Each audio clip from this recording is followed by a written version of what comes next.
ভেবে দেখুন তো, আজ থেকে ঠিক ২৪ বছর পর আপনার পৃথিবীটা কেমন হবে। হয়তোবা সেটি এই চিরচেনা নীল গ্রহ নয়, বরং কোটি মাইল দূরে এক লাল মরুভূমি, যেখানে প্রতিদিন সকালে আপনি জানালা দিয়ে দেখবেন এক ভিন গ্রহের সূর্যোদয়। স্বাগতম ২০৫০ সালে। মঙ্গলের পাতলা কার্বন ডাইঅক্সাইড সমৃদ্ধ বায়ুমণ্ডল আর প্রাণঘাতী রেডিয়েশনকে জয় করে মানুষ গড়ে তুলেছে তার প্রথম স্থায়ী ঠিকানা নিউ হোরাইজন। গম্বুজের এই স্বচ্ছ আচরণের নিচে কৃত্রিমভাবে তৈরি করা হয়েছে পৃথিবীর মতো বায়ুচাপ এবং তাপমাত্রা। আর এই শহরের প্রাণ শক্তি যোগাচ্ছে দিগন্তজোড়া সোলার প্যানেলের এক বিশাল সমুদ্র, যা মঙ্গলের ক্ষীণ সূর্যের আলো থেকেও নিরবিচ্ছিন্ন বিদ্যুৎ উৎপাদন করে চলেছে। ২০৫০ সালে মঙ্গলে আপনার সকালটা শুরু হবে পৃথিবীর মতোই আরামদায়ক এক ঘরে। কিন্তু এই ঘরটি সাধারণ কোনো ঘর নয়। পৃথিবী থেকে ইট বা সিমেন্ট নিয়ে আসা অসম্ভব।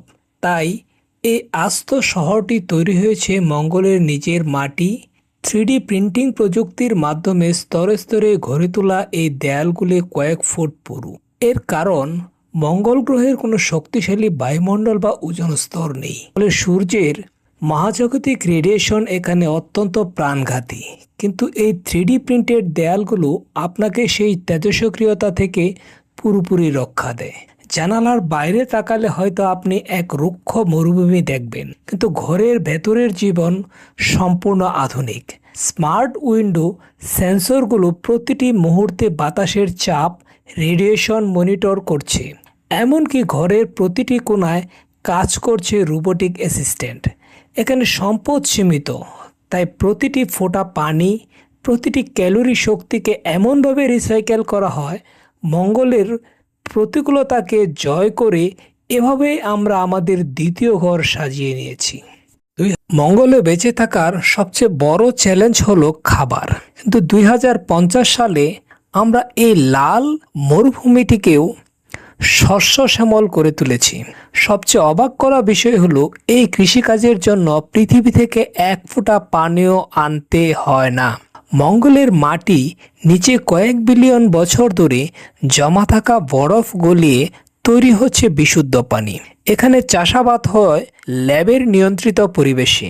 সূর্যের সরাসরি আলো ছাড়াই বিশেষ বেগুনি ও নীল এলইডি রশ্মি ব্যবহার করে উদ্ভিদের ফটোসিনথেসিস বা শালক সংশ্লেষণ ঘটানো হয়। আমরা ব্যবহার করেছি এখানে মাছের বর্জ্য থেকে গাছ পুষ্টি পায়, আর গাছ সেই পানিকে বিশুদ্ধ করে আবার মাছের বসবাসযোগ্য করে তোলে। মঙ্গলের এই বিশেষ ল্যাবে জন্মানো সতেজ সবজি আর মাছ কেবল আমাদের পেটই ভরাচ্ছে না, বরং আমাদের এই মহাকাশে শহরে দিয়েছে অক্সিজেন আর জীবনের স্পন্দন। পৃথিবীর এই চিরচেনা কৃষি আজ আমাদের বুকে এক নতুন ইতিহাস লিখছে। মঙ্গলের বাইরে বের হতে হলে আপনার প্রয়োজন হবে স্মার্ট স্পেস স্যুট। এখানে অভিকর্ষ কম হওয়ায় প্রতিটি পদক্ষেপ আপনার কাছে মনে হবে যেন আপনি চাঁদে হাঁটছেন। দিনের শেষে যখন নীল রঙের সূর্য ডুববে, তখন দূরের ওই ছোট্ট নীল বিন্দুর দিকে তাকিয়ে আপনি হয়তো ভাববেন, আমাদের পুরনো ঘর পৃথিবী এখন কেমন আছে। বন্ধুরা, আপনি কি মঙ্গলে গিয়ে থাকতে চাইছেন? কমেন্টে আপনার মতামত জানান। মহাকাশ এবং আগামী প্রযুক্তির জন্য সাথেই থাকুন। এবং এখনও যারা আমার চ্যানেলটি সাবস্ক্রাইব করেনি, তারা অবশ্যই চ্যানেলটিকে সাবস্ক্রাইব করুন এবং পাশে থাকা বেল বাটনটি